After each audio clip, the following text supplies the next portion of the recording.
Hello students. तो बेटा आज अपन स्टार्ट करेंगे अपना नेक्स्ट चैप्टर जो कि है नेचुरल फिनोमिनास। ठीक है। तो नेचुरल जो फिनोमिनाज है बेसिकली इसके अंदर क्लास एट्थ के अंदर दो ही नेचुरल फिनोमिनाज हैं, जिसके अंदर सबसे पहली है लाइटिंग और दूसरा बेसिकली अपने पास है एर्थक्वेक। ठीक है। तो ये चीज़ें हैं, तो इनको अपन को इन डिटेल पढ़ना है। आज का जो बेसिक लेक्चर रहेगा इसके अंदर बेसिकली अपन इंट्रोडक्शन पढ़ेंगे। ठीक है। इंट्रोडक्शन के अंदर बेसिकली अपने क्या रहेगा कि आज अपन जानेंगे कि चार्जेस क्या होते हैं। ठीक है। और मेथड्स ऑफ चार्जिंग वगैरह इनके बारे में बात करेंगे। डिस्चार्ज और चार्ज्ड ऑब्जेक्ट्स क्या होते हैं। तो बेसिकली आज अपना जो लेक्चर है वो इसी के अराउंड रिवॉल्व करेगा। ठीक है। और बेहतर ये रहेगा कि आप इसको नोट्स से थोड़ा कंपेयर करके पढ़ें। ठीक है, जिससे ज़्यादा मज़ा आएगा। और एक्सरसाइज है वो अपने एकदम लास्ट में जब चैप्टर ख़त्म होगा तब आपको करवा देंगे। ज़्यादा लेक्चर्स नहीं आएंगे इसके, ऑलमोस्ट 3 से 4 लेक्चर्स इसके रहेंगे। ठीक है। आज अपन चार्ज के बारे में जान लेते हैं, कल अपन लाइटिंग के बारे में जानेंगे और परसों अपने अर्थक्वेक के बारे में जानेंगे और लास्ट में इसकी एक्सरसाइज करेंगे। तो जिन स्टूडेंट के पास इस पर्टिकुलर लेक्चर के नोट्स नहीं है तो वो जाके डाउनलोड कर सकता है, जिसकी लिंक डिस्क्रिप्शन बॉक्स के अंदर गिवन है। तो चलिए आज का लेक्चर शुरू करते हैं। तो सबसे पहले जानते हैं चार्ज के बारे में कि चार्ज क्या होता है। ठीक है। तो पहले चैप्टर की चलो चार्ज तो जानना ही है, पहले देख लेते हैं कि नेचुरल फिनोमिनाज क्या होते हैं। कोई भी ऐसा फिनोमिना जो नेचर के अंदर खुद से हो रहा है तो उसको नेचुरल फिनोमिना का नाम दिया गया है। अपनी नेचर है, नेचर के अंदर कोई भी चीज़ अगर ऑटोमेटिकली खुद से हो रही है तो बेसिकली उसको अपन क्या बोलने लगते हैं, नेचुरल फिनोमिनाज बोल देंगे। समझ में आ गई बात है। अब अलग अलग प्रकार के नेचुरल फिनोमिना हो सकते हैं, जैसे कि एग्जांपल में मैं आपको बताऊं तो लाइटिंग हो गई, अर्थक्वेक, वोल्केनो इरप्शन। ठीक है। और रेनबो। ठीक है, मेन मेन लिख रहे हैं यहाँ पे। वेदरिंग फोर्सेस हो गई, वेदरिंग फोर्सेस यानी कि सॉइल को बनाने वाली। ठीक है, ये सारे कुछ हो जाएंगे। सुनामीज आप ले सकते हैं। ठीक है, सुनामी हो गई, टोर्नेडोज हो गए। ठीक है, साइक्लोन्स हो गए। तो बेसिकली ये सारे जो एग्जांपल है वो बेसिकली अपने कहाँ रिवॉल्व करते हैं, नेचुरल फिनोमिना में। कोई भी एक ऐसी घटना जो नेचर के अंदर खुद से हो रही है तो उसको अपन क्या नाम देते हैं, नेचुरल फिनोमिना। कुछ एग्जांपल आपके पास है, लाइटिंग हो गई यानी बिजली का गिरना हो गया, अर्थक्वेक हो गया। ये दो तो टॉपिक अपने अर्थ के अंदर कवर करने हैं। वोल्केनिक इरप्शन शायद 7th के अंदर आपने पढ़ा हो। रेनबो, ठीक है, अभी नहीं पढ़ा तो 10th में पढ़ लेना। वेदरिंग फोर्सेज सॉइल वगैरह को बनाने वाले 9th के अंदर पढ़ोगे। ये सुनामीज, टोर्नेडो, साइक्लोन्स वगैरह ये पहले से आप पढ़ के आए हैं। ठीक है। तो ये सारे नेचुरल फिनोमिनाज हो गए। तो अपन को पहले लाइटिंग कवर करनी है, तो लाइटिंग को पढ़ने से पहले अपन को चार्जेस वगैरह क्या होते हैं तो इसके बारे में जानना ज़रूरी है। चार्जेस, तो सबसे पहले अगर बात करें तो चार्जेस क्या होते हैं कि those substances by which electric and magnetic fields are produced बोल सकते हैं अपनी, इज कॉल्ड चार्ज। यानी कि वे सबस्टांस जिनसे इलेक्ट्रिक और मैग्नेटिक फील्ड्स बनती है उसको बेसिकली क्या नाम दिया गया है, चार्ज का। ठीक है। अब देखो, अगर कोई भी मेरे पास ऐसा ऑब्जेक्ट है जो एकदम स्टैटिक पोजीशन पे है। ठीक है, स्टैटिक पोजीशन का मतलब क्या हो गया, रुकी हुई चीज़ है। ठीक है, तो वो अपने अंदर से कुछ फील्ड बना लेती है ऐसे।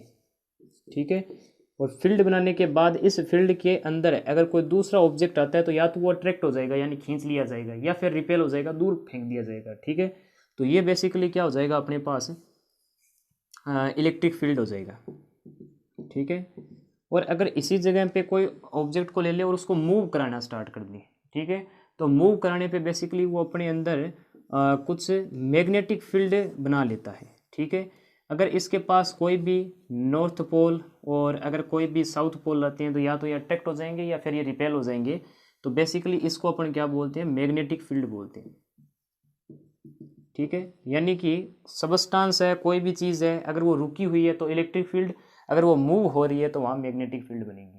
तो ऐसे सबस्टेंसेस जिनसे क्या बनती है, इलेक्ट्रिक फील्ड और मैग्नेटिक फील्ड बनती है, उसको क्या नाम दिया गया है, चार्ज का नाम दिया गया है। समझ में आ गई ये चीज़। ठीक है, अब चार्ज की अगर बात करूँ तो चार्ज जो ऑब्जेक्ट होते हैं, ठीक है, ऑब्जेक्ट्स होते हैं वो दो प्रकार के हो सकते हैं। ऑब्जेक्ट्स दो प्रकार के होंगे, कौन कौन से? एक तो हो सकता है मेरे पास वो चार्ज्ड ऑब्जेक्ट हो, ठीक है, या फिर हो सकता है मेरे पास वो डिस्चार्ज्ड ऑब्जेक्ट हो। चार्ज्ड का मतलब क्या हो गया कि उसके अंदर चार्ज होगा, कुछ पॉजिटिव नेगेटिव चार्ज रहेगा उसके अंदर, ठीक है। इलेक्ट्रॉन हो सकते हैं, प्रोटॉन हो सकते हैं, तो ये सारे क्या हो गए? चार्ज्ड ऑब्जेक्ट हो गए। ये चीज़ क्लियर है। ऑब्जेक्ट्स कुछ डिस्चार्ज भी हो सकते हैं, यानी उसके अंदर कोई चार्ज ना हो, उसके अंदर से चार्ज निकाल लिया जाए, जैसे आपकी बैटरी होती है फ़ोन की, ठीक है, इलेक्ट्रिसिटी से उसको आप चार्ज करते हो तो वो चार्ज्ड ऑब्जेक्ट हो गया। फिर आप क्या करते हो, धीरे धीरे उसका यूज़ करते हो तो बैटरी में से बेसिकली चार्जिंग खत्म होती है और उसको अपन क्या नाम दे देते हैं कि वो ऑब्जेक्ट है वो डिस्चार्ज हो गया, तो वो डिस्चार्ज ऑब्जेक्ट हो गया। ये चीज़ क्लियर है। तो ये हो गया चार्ज्ड और डिस्चार्ज्ड ऑब्जेक्ट्स के बारे में, ठीक है। अब अपने मेथड्स ऑफ चार्जिंग के बारे में जानते हैं, तो पहले आप ये इतना नोट कर लीजिए, उसके बाद अपन आगे चलते हैं, तो कर लीजिए। नेक्स्ट अपने आगे चलते हैं जो कि है मेथड्स ऑफ चार्जिंग, ठीक है। तो स्टार्ट करते हैं methods of charging. Methods of charging का मतलब क्या हो गया, यानी कौन कौन से मेथड्स है जिसके द्वारा एक अनचार्ज ऑब्जेक्ट चार्ज के अंदर परिवर्तित हो जाता है, ठीक है। जैसे कि सबसे पहली है जो मेथड है वो है बाय रबिंग प्रोसेस, ठीक है, रबिंग प्रोसेस, या फिर इसी को इंडक्शन बोलते हैं, ठीक है, इंडक्शन। तो ये चीज़ है। अब अपने देखो बाय रबिंग प्रोसेस का मतलब क्या हो गया कि रब करने से अगर चार्ज प्रोड्यूस होता है तो उसको क्या बोलते हैं, बेसिकली इंडक्शन प्रोसेस बोलते हैं, या बाय रबिंग चार्ज प्रोडक्शन बोल सकते हो आप इसको, ठीक है। यानी रब करने से, ठीक है, किसी चीज़ को रगड़ने से अगर चार्ज प्रोड्यूस हो रहा है तो उसको क्या बोलते हैं अपने इंडक्शन बोल देंगे। समझ में आ गई बात है। अब अगर बात करें जैसे मान लो सर्दियों के अंदर सोते हैं, ठीक है, तो रज़ाई ओढ़ते हैं, तो आपने देखा होगा कि रात के समय पे ऐसे कुछ चमकीले से स्पार्क अलग अलग जगह पे प्रोड्यूस होते हैं, ठीक है। तो वो बेसिकली क्या होता है, रब होने की वजह से वहाँ पे चार्ज प्रोड्यूस होते हैं। समझ में आ गई बात है। तो ये चीज़ है। अब इसका एक बढ़िया एग्जाम्पल मैं आपको बताता हूँ। जैसे कि मान लो आपने एक ग्लास रोड लिया, ठीक है, एक कोई भी मान लो आपने ग्लास रोड लिए, ये है ग्लास रोड, और इसको मान लो आपने किसके साथ रब करवाया है, कैट्स स्किन के साथ या कैट्स फर के साथ, ठीक है, कैट्स फर बोल दो या फिर कैट्स स्किन यानी बिलोड़ की खाल, ठीक है। तो अगर उससे आपने इसको रब करवाया है तो इसके ऊपर बेसिकली नेगेटिव चार्ज आ जाएंगे, ठीक है, क्या आ जाएंगे, नेगेटिव चार्जेस आ जाएंगे। समझ में आ रही है बात है, ठीक है। तो उसके बाद अगर और बात करें तो एक मान लो आपने क्या ले लिया, एबोनाइट की रोड ले ली, ठीक है, ये किसकी रोड है, एबोनाइट की। अगर एबोनाइट की रोड को सिल्क के कपड़े से अगर रगड़ो, ठीक है, सिल्क क्लॉथ से, तो बेसिकली इस पे देखा गया है कि इस पे एक चार्ज आ जाता है जिसको पॉजिटिव चार्ज बोलते हैं, ठीक है। ग्लास रोड को अगर बिलोड़ की खाल से रगड़ोगे तो वहाँ पे नेगेटिव चार्ज आ जाएगा, और उसी जगह पे अगर क्या कर दोगे, एबोनाइट की रोड को सिल्क के कपड़े से रगड़ोगे तो यहाँ पे पॉजिटिव चार्ज आ जाएगा, ठीक है। अब यहाँ पे ये देखा गया है कि अगर अगर ग्लास की रोड, ठीक है, जिसके ऊपर नेगेटिव चार्ज है और बिल्ली के खाल से रगड़ी गई है, और इसके पास में अगर अपन क्या करते हैं, एक और ग्लास की रोड जो कि बिल्ली के खाल से रगड़ी गई है, ठीक है, दोनों को पास लाते हैं तो देखा गया है कि ये एक दूसरे को रिपेल करती है। रिपेल का मतलब क्या होगा, दूर फेंकती है, ठीक है। जैसे ही क्या होगा, मेरे पास ये जैसे मान लो कि एक रोड है, ये कोई दूसरी रोड मान लो, एक मिनट रुको, जैसे कि मान लो ये मेरे पास एक रोड हो गई, ये एक रोड हो गई। अगर इन दोनों को क्या करेंगे, ये नेगेटिव चार्ज है इन दोनों पे, तो दोनों को जैसे पास लाएंगे ना तो ये एक दूसरे को दूर फेंक देंगे इसे, ठीक है, इसको रिपल्सन बोलते हैं, ठीक है। तो ये चीज़ हो गई। मान लो आपने क्या किया कि एक एबोनाइट की रोड ले ली और उसके ऊपर सिल्क का कपड़ा रगड़ा तो पॉजिटिव चार्ज आ गया। ऐसे ही मान लो कि आपने क्या किया है, एक और एबोनाइट की रोड लेके आ गए जो कि सिल्क से रगड़ी गई थी और उस पर भी पॉजिटिव चार्ज है, तो ये भी देखा गया है कि ये दो भी क्या करेगी, रिपेल करेगी, ठीक है। एक तीसरा केस है जिसमें मान लो कि अपने क्या है कि एक ग्लास की रोड ले ले जिस पे क्या है, नेगेटिव चार्ज है जो कि बिल्ली की खाल से रगड़ी गई है, और एक मान लो अपन क्या कर लेते हैं, सिल्क के कपड़े से रगड़ी गई एक मान लो एबोनाइट की रोड लेते हैं तो इस पे पॉजिटिव चार्ज आया हुआ है, ठीक है। और यहाँ देखा गया है कि ये दोनों क्या करेगी, एक दूसरे को अट्रैक्ट कर लेगी, यानी कि एक दूसरे को चिपकाने की कोशिश करेगी इसे, ठीक है। ये चीज़ है। तो 3 केस हो गए। सेम सेम अगर आप क्या करते हो, रोड एक दूसरे के पास लाते हो तो वो एक दूसरे को रिपेल करेगी, और अगर अलग अलग प्रकार की रोड लाओगे तो वो अट्रैक्ट करेगी। जाहिर सी बात है, इसका जो रिजल्ट आपको पता चल ही गया होगा कि लाइक चार्जेस होते हैं वो एक दूसरे को क्या करते हैं, रिपेल करते हैं, ठीक है। जैसे मान लो पॉजिटिव पॉजिटिव एक दूसरे के पास लाओ या नेगेटिव नेगेटिव, ये एक दूसरे को दूर ही फेंकेंगे, ठीक है। और अगर आप क्या करते हो, अनलाइक चार्जेस को एक दूसरे के पास लाते हो तो वो बेसिकली क्या करेंगे, एक दूसरे को अट्रैक्ट कर लेंगे, ठीक है। समझ में आ गई बात है। तो ये चीज़ हो गई। तो अनलाइक चार्जेस एक दूसरे को अट्रैक्ट करेंगे और लाइक चार्जेस एक दूसरे को रिपेल करेंगे। समझ में आ गई पूरी चीज़, एकदम क्लियर है ये चीज़, ओके। तो यहाँ तक आपके क्लियर हो गया होगा। अब अपने आगे चलते हैं, दूसरी मेथड देखते हैं चार्जिंग की। ये तो हो गई रबिंग से, ठीक है, यानी कि रगड़ने से हो गई। समझ में आ गई बात है। तो ये तो रबिंग प्रोसेस है जिसके द्वारा क्या होता है कि चार्जिंग की जा सकती है, ठीक है। पहले मान लो अगर कैट्स की स्किन से इस रोड को नहीं रगड़ा गया था तो ये एक डिस्चार्ज्ड ऑब्जेक्ट था। जैसे इसको कैट्स फर से रगड़ा गया तो ये क्या हो गया, एक चार्ज्ड ऑब्जेक्ट हो गया, ठीक है। तो ये बेसिकली हो गया। तो आगे की 2 प्रोसेस और है, उसके बारे में भी अध्ययन करते हैं। तो पहले आप इतना नोट कर लीजिए, फिर अपन आगे चलते हैं। तो कर लीजिए, नेक्स्ट स्टार्ट करते हैं, ठीक है, जो कि मेथड ऑफ चार्जिंग का सेकंड विधि आप बोल सकते हो, जो कि है बाई कंडक्शन मेथड, ठीक है।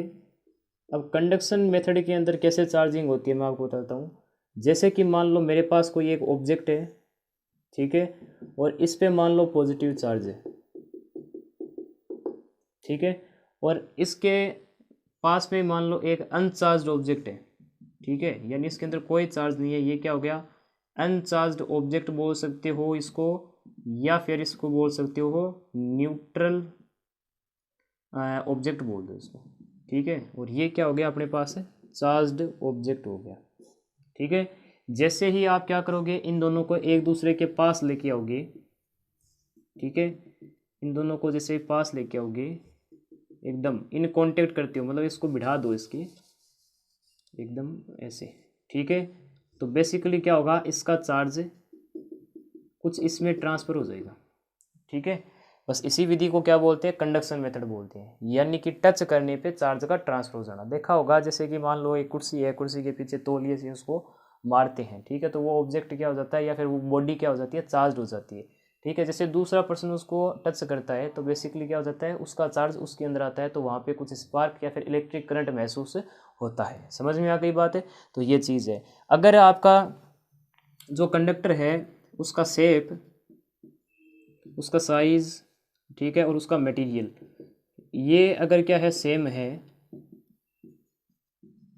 ठीक है, तो इक्वल अमाउंट के अंदर चार्ज ट्रांसफ़र होगा। इक्वल अमाउंट में चार्ज यहाँ पे क्या होगा, ट्रांसफ़र होगा, ठीक है। ट्रांसफ़र ऑफ चार्ज क्या होगा, इन इक्वल अमाउंट। समझ में आ गई भाई बात है। देखो, टच करने से चार्ज का ट्रांसफ़र कंडक्शन हो गया, और अगर इसी जगह पे क्या कर दें कि शेप साइज मटेरियल को क्या कर दें, अगर सेम कर दें, तो बेसिकली यहाँ पे जो अमाउंट ऑफ चार्ज है वो इक्वल रहेगा, ठीक है। अमाउंट ऑफ चार्ज ट्रांसफ़र क्या होगा, इक्वल रहेगा, ठीक है। तो ये कुछ मेथड्स ऑफ चार्जिंग आपके यहाँ पे दे रखे हैं। अब जो नेक्स्ट अपना जो टॉपिक है वो बेसिकली क्या है, वो ये कहता है कि अमाउंट ऑफ चार्ज किसी ऑब्जेक्ट में कितना है, किसी चार्ज ऑब्जेक्ट में, तो उसका कैसे पता करें, ठीक है। मान लो किसी के अंदर चार्ज ज़्यादा है, किसी के अंदर चार्ज कम है, तो इसका पता कैसे लगाएं। तो इसके लिए अपने पास एक डिवाइस होता है, इलेक्ट्रोस्कोप, ठीक है, उसके बारे में जानते हैं। तो पहले आप इतना नोट कर लीजिए, फिर अपन आगे चलते हैं। तो कर लीजिए। नेक्स्ट जो टॉपिक है वो अपन देखते हैं इलेक्ट्रोस्कोप, ठीक है। तो इलेक्ट्रोस्कोप इलेक्ट्रोस्कोप इलेक्ट्रोस्कोप एक ऐसा डिवाइस है जो कि क्या मेज़र करता है, measure the amount of charge in an charged object, ठीक है, किसी भी चार्ज ऑब्जेक्ट में कितना चार्ज है उसकी अमाउंट को जो मेज़र करने का जो डिवाइस होता है उसको इलेक्ट्रोस्कोप बोलते हैं। ठीक है, अब देखो इसकी थोड़ी अपन कंस्ट्रक्शन देख लेते हैं पहले, बाद में देखेंगे कि कैसे वर्क करता है। तो सबसे पहले बात करते हैं कंस्ट्रक्शन की, यानी कि इलेक्ट्रोस्कोप कैसे बनाया जाता है। ठीक है, आपको क्या करना है, एक सिंपली एक ग्लास का बना हुआ एक जार लेना है। ठीक है, कुछ ऐसे ये, और इसके अंदर बेसिकली आपको क्या करना है, यहाँ पे एक कॉर्क लगा देनी है, यानी इसको बंद कर देना है ऐसे। ठीक है, तो ये क्या हो गया, कॉर्क हो गया। ये क्या है, बेसिकली ये एक ग्लास जार बोल दो या फिर ग्लास का कंटेनर है। ठीक है, और इसमें मैंने एक क्या डाल दिया, यहाँ पे एक इलेक्ट्रोड डाल दी। ठीक है, कोई भी मेटल की रोड है ये मैंने यहाँ पे एक मेटल की रोड ले ली, तो मेटल रोड हो गई है। ठीक है, यहाँ पर अपन क्या करेंगे, इस जगह पे मैं लगा दूंगा एक वैक्यूम पंप। ठीक है, तो जो वैक्यूम पंप है वो बेसिकली क्या काम करेगा कि इसके अंदर की सारी एयर को बाहर निकाल देगा। ठीक है, एयर को जैसे बाहर निकाल दिया तो अंदर कुछ भी एयर नहीं रहेगी। ठीक है, तो ये चीज़ है। और इसके एकदम एंड में यहाँ पे क्या होती है, कुछ गोल्ड आप बोल सकते हो पत्तियाँ होती है, सोने की पन्नियाँ होती हैं। ठीक है, तो गोल्ड फॉइल्स आप बोल सकते हो यहाँ पे लगी हुई है, या फिर गोल्ड फॉइल से बनी हुई लीफ बोल सकते हैं। ठीक है, गोल्ड लीफ यानी सोने की पत्तियाँ लगाई गई है यहाँ पे, एकदम पतली पतली पत्तियाँ होती है यहाँ पे। ठीक है, तो ये इसका बेसिक फंक्शन हो गया। अब बात करते हैं कि इसकी वर्किंग की, यानी कैसे ये काम करता है। भाई कंस्ट्रक्शन समझ में आ गया ना, एक ग्लास का जार लिया है, उसके अंदर ऊपर कॉर्क से बंद कर दिया इसको। ठीक है, एकदम सील कर दिया, ग्लास का जार हो गया, कॉर्क लगा दिया, अंदर एक मेटल की रोड लगा दी, और उससे दो गोल्ड की क्या है, लीफ है, वो यहाँ पे अटैच्ड की हुई है। एक वैक्यूम पंप लगा देंगे जो कि अंदर की सारी हवा को बाहर ले लेगा। ठीक है, ये हो गया। अब वर्किंग के बारे में देखते हैं। वर्किंग कैसे होगी कि मान लो एक चार्ज ऑब्जेक्ट आप यहाँ पे लेके आए, और जैसे ही आपने क्या किया, इसके टच करवाया, तो यहाँ पे क्या होगा, ट्रांसफर ऑफ चार्ज होगा। ठीक है, ट्रांसफर ऑफ चार्ज होगा, और कौन सी विधि से हो रहा है, यहाँ पे कंडक्शन मेथड से। ठीक है, तो बाई कंडक्शन मेथड यहाँ पे चार्ज ट्रांसफर होगा। ठीक है, कंडक्शन मेथड से यहाँ पे क्या हो गया, चार्ज ट्रांसफर हो गया। जैसे ही यहाँ पे चार्ज ट्रांसफर होगा तो ये पॉजिटिव क्या करेगा, यहाँ पे इस पूरी रोड में फैल जाएगा और गोल्ड फॉइल पे आ जाएगा। तो गोल्ड फॉइल पे भी क्या आ गया, पॉजिटिव चार्ज आ गया। यहाँ पे क्या है, यहाँ पे बेसिकली क्या बन गया, लाइक चार्जेज सिस्टम बन गया। ठीक है, यानी लाइक चार्ज्ड सिस्टम, यानी सेम चार्ज है वो दोनों ही पत्तियों पे है। समझ में आ गई बात है। तो ये एकदम क्या है, सेम चार्ज है। तो लाइक चार्जेस क्या करते हैं, एक दूसरे को, अभी बताया था, रिपेल करते हैं। तो ये एक दूसरे को रिपेल करेंगे तो बेसिकली क्या हो जाएगा, इस जगह पे ये पन्नियाँ एक दूसरे को क्या करेगी, ऐसे रिपेल कर देगी ऐसे। ठीक है, तो जितनी ज़्यादा इसमें मूवमेंट होगी, ठीक है, सोने की पन्नियाँ जितनी दूर जाएगी तो उसके अंदर यही माना जाएगा ना कि भाई उस चार्ज ऑब्जेक्ट में चार्ज ज़्यादा है। ठीक है, तो यहाँ पे बेसिकली क्या होगी, इनकी movement, more the movement of gold leaves more will be the amount of charge. ठीक है, यानी कि जितनी ज़्यादा गोल्ड जो अपने पास लीव्स है, ठीक है, उसके मूवमेंट जितनी ज़्यादा होगी, यानी मूवमेंट यानी उसके अंदर का बीच का जो गैप है वो जितना ज़्यादा होगा, उसको बेसिकली अपने क्या बोल देंगे, अमाउंट ऑफ चार्ज उसके अंदर उतनी ज़्यादा होगी उस चार्ज ऑब्जेक्ट में। ठीक है, तो बेसिकली यही है पूरा का पूरा फंडा जो अपने पास इलेक्ट्रोस्कोप का है, वो यही होता है कि ऊपर जैसे कोई चार्ज ऑब्जेक्ट लेके आएंगे और उसको जैसे टच कराएंगे तो यहाँ पे ट्रांसफर ऑफ चार्ज हो जाएगा कंडक्शन मेथड से। तो चार्ज पूरी गोल्ड लीफ के अंदर बराबर से क्या जाएगा, डिस्ट्रीब्यूट हो जाएगा। ठीक है, तो जितनी ज़्यादा मूवमेंट इनके बीच में होगी, इसका मतलब अमाउंट ऑफ चार्ज उस चार्ज ऑब्जेक्ट में उतना ही ज़्यादा था। ठीक है, तो ये मेजरेबल हो गया, इसको इलेक्ट्रोस्कोप बोलते हैं। नेक्स्ट जो अपनी टॉपिक है वो है अर्थिंग। ठीक है, अर्थिंग अर्थिंग का क्या मतलब हो गया, अर्थिंग का बेसिकली मतलब ये हो जाएगा, यहाँ नाम है जैसे अर्थ, यानी अर्थ से रिलेटेड ही कोई टर्म होगी। ठीक है, तो अर्थिंग में क्या होता है कि ये मेरे पास ग्राउंड है, ठीक है, यानी अर्थ है, और कोई भी मान लो मेरे पास यहाँ पे एक चार्ज्ड ऑब्जेक्ट है। ठीक है, तो ये जो चार्ज ऑब्जेक्ट है ये अपना चार्ज है, जो चार्ज होता है ना वो अर्थ के अंदर अगर दे दे, यानी कोई transfer of charge from charge object to the earth is known as earthing. ठीक है, यानी कि अगर चार्ज का ट्रांसफर किसी चार्ज ऑब्जेक्ट से अर्थ में हो रहा है तो उसको क्या बोल देंगे, अर्थिंग बोल देंगे। सिंपल है एकदम। और जो अर्थिंग का जो सिंबल होता है, सिंबल फॉर अर्थिंग, ये क्या हो जाएगा, सिंबल फॉर अर्थिंग ये हो जाएगा बेसिकली आपके एक सीधी लाइन खींचनी है, ये अर्थ की सरफेस हो गई और आपको ऐसे चार्ज अंदर जाता हुआ दिखाई देगा। तो ये बेसिकली क्या हो गया, अर्थिंग का सिंबल हो गया। ये चीज़ एकदम क्लियर है। तो बेसिकली अर्थिंग यही हो गई। जैसे कि आपने सुना होगा कि घर के अंदर 3 वायर आते हैं, ठीक है, एक वोल्टेज का होता है, एक न्यूट्रल वायर होता है और एक अर्थिंग का वायर होता है। अर्थिंग का वायर यही होता है कि जो फालतू का जो चार्ज है ना वो अर्थ के अंदर चला जाए। ठीक है, वो जो वायर होता है ना वो अर्थ से कनेक्टेड होता है। तो कोई भी अगर कहीं पर भी चार्ज लिंकेज हो रहा है तो वो चार्ज कहाँ चला जाएगा, डायरेक्ट और डायरेक्ट अर्थ के अंदर चला जाएगा। ठीक है, तो चार्ज का ट्रांसफर चार्ज ऑब्जेक्ट से अर्थ के अंदर होता है तो उसको क्या बोलते हैं, अर्थिंग बोलते हैं। ये चीज़ क्लियर है। ठीक है, तो पहले आप इतना नोट कर लीजिए, उसके बाद अपन आगे चलते हैं। तो कर लीजिए। ओके, तो यहाँ पे अपने लेक्चर समाप्त करते हैं और बेसिक जो इंट्रोडक्शन था वो इस चैप्टर का यहाँ पे ख़त्म होता है। लाइटिंग को समझने के लिए चार्ज का जो फंडा, ट्रांसफर ऑफ चार्ज और अर्थिंग का जो बेसिकली फंडा है वो आपको पूरा कंप्लीट आना चाहिए। ठीक है, तो ये चीज़ है। तो मैंने आपको इंट्रोडक्शन दे दिया इस चीज़ का कि चार्ज क्या होता है, चार्ज कितने प्रकार के होते हैं, चार्ज ट्रांसफ़र का क्या मेथड है, चार्जिंग के क्या क्या मेथड्स हैं, ठीक है, और अर्थिंग, ये सारा कुछ समझा दिया। इलेक्ट्रोस्कोप हो गया, चार्ज की अमाउंट कैसे मेज़र करनी है। ठीक है, तो ये इलेक्ट्रोस्कोप हो गया। नेक्स्ट अपन स्टार्ट करेंगे लाइटिंग, यानी कि बिजली कैसे गिरती है, क्या क्या सावधानियां रखनी चाहिए। तो वो अपना नेक्स्ट लेक्चर रहेगा। तो तब तक के लिए पढ़ाई करते रहें।